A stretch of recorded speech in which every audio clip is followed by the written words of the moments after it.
What's going on, YouTube? It's your boy, CamATL, and welcome back to another NBA High Five video with your boy. Drop a like down below because I already know you're going to love it. Subscribe to the channel if you haven't already. Comment anything in the comments section. Thank you guys for joining me as always. Let's get this Tuesday started out with a bang, baby. All right, so I got a good little idea of what I'm liking on this slate so far, and I'm going to put those players on the screen. As you can see, I'm on the GREENLIGHT optimizer. Comes with NBA access. You get access to seeing my personal projections there. On the NBA player prop tool, you can see my stat projections over there, and you can also see the best player props to play immediately there. I also started a Twitter account for the player prop tool.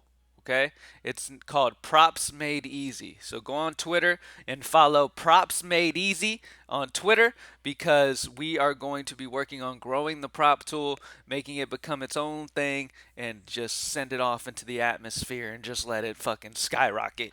It's an amazing tool, as everybody knows who has been using it. It's super simple to use. We're going to have it be just a big thing for us. So I'm super excited for it to have its own thing and be able to do its own growth outside of the DFS, being attached to Greenlight and being hooked onto the DFS side of things. I'm excited for it to do its own thing. Obviously, Greenlight members still get access to the prop tools, all that good stuff. So let's go ahead and get straight into it. I'm not going to keep up too much of your time. Take advantage of the prop tools if you play player props, especially on PrizePicks, because that's where the lines come from.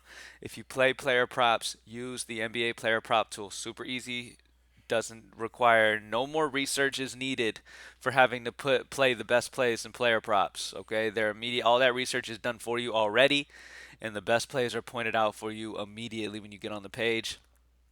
So it's been super duper convenient. Like last night, I went on. I was like, hey, I want to play a couple prize picks. I want to see if there's any prize picks for this Laker Houston game. So I went on the player prop tool, sorted by difference, found that Sangoon points rebounds and LeBron James points were the two best plus EV value plays that you could do in that game. Went ahead and locked them both in and hit. Didn't do nothing else.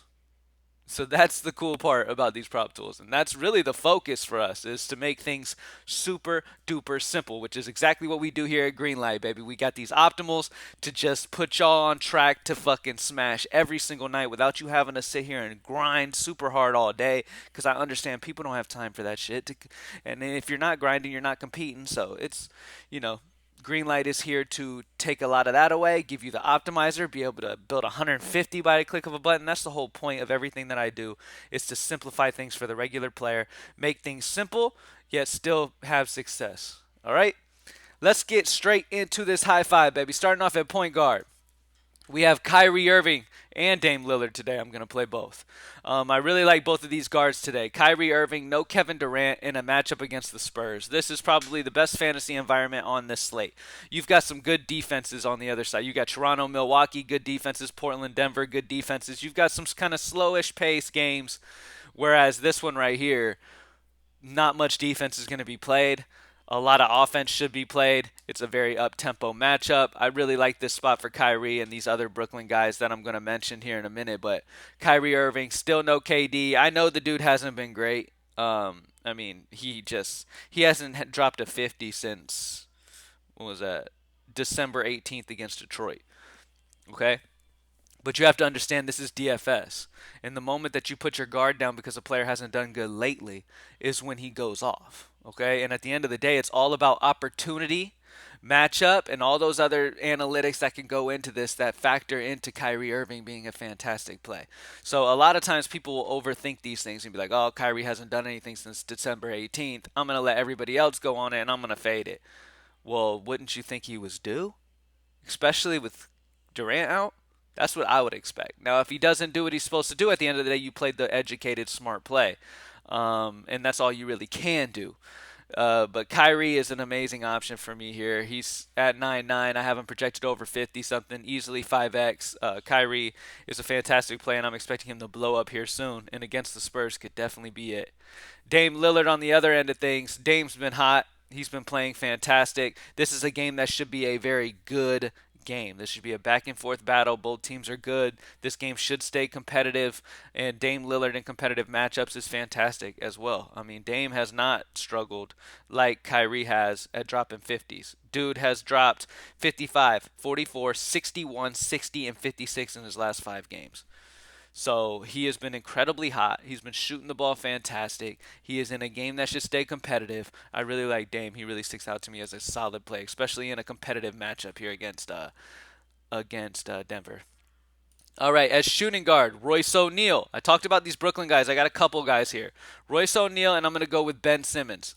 Now, Royce O'Neal and Ben Simmons are getting big usage bumps here with no Kevin Durant. Kevin Durant being out is the biggest news we can possibly go off of in the slate.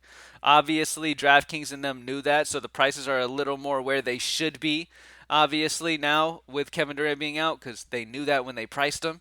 So you're not getting a huge value, but the opportunity is still huge for these guys, and they're still under 6K.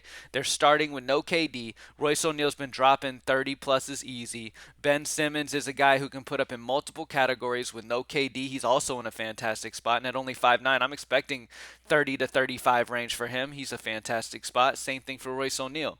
So I really like these Brooklyn guys right here. These are my core guys, and then I like Claxton as well. He's another guy that I like. I mean, I like Curry.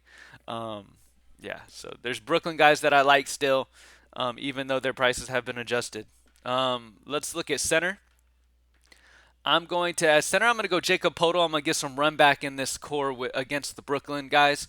Running back Brooklyn with Jacob Podol. This is a fantastic matchup, like I've said multiple times in this video already. This is the fantasy-friendly matchup of the day. This is the game you want exposure to. It's obvious. Don't overthink it. It's an obvious spot here, okay? Especially when not only is it the most fantasy-friendly spot, but you have Kevin Durant off the floor for Brooklyn. So it's a huge benefit for a lot of these guys. And on the other side, running these Brooklyn guys back, Jacob Podol has been fantastic. This season, he's had some big games. He's had over the 50 mark. Now going against Brooklyn, it's a good spot here for Jacob Podol to do solid as well. So I like Jacob Podol as the run back option there against Brooklyn. And then that's it. So we got Kyrie Irving, no KD, in the best matchup we can ask for. Royce O'Neal and Ben Simmons, too. These 3 Brooklyn guys are my main guys for Brooklyn in this fantasy-friendly matchup. Running it back on the other side with Jacob Podol and then Dame Lillard, who has been super-duper hot against Denver in what should be a competitive game. Now, if this game gets out of hand either way, like Denver at home ends up blowing Portland out, then that's going to hurt Dame for sure.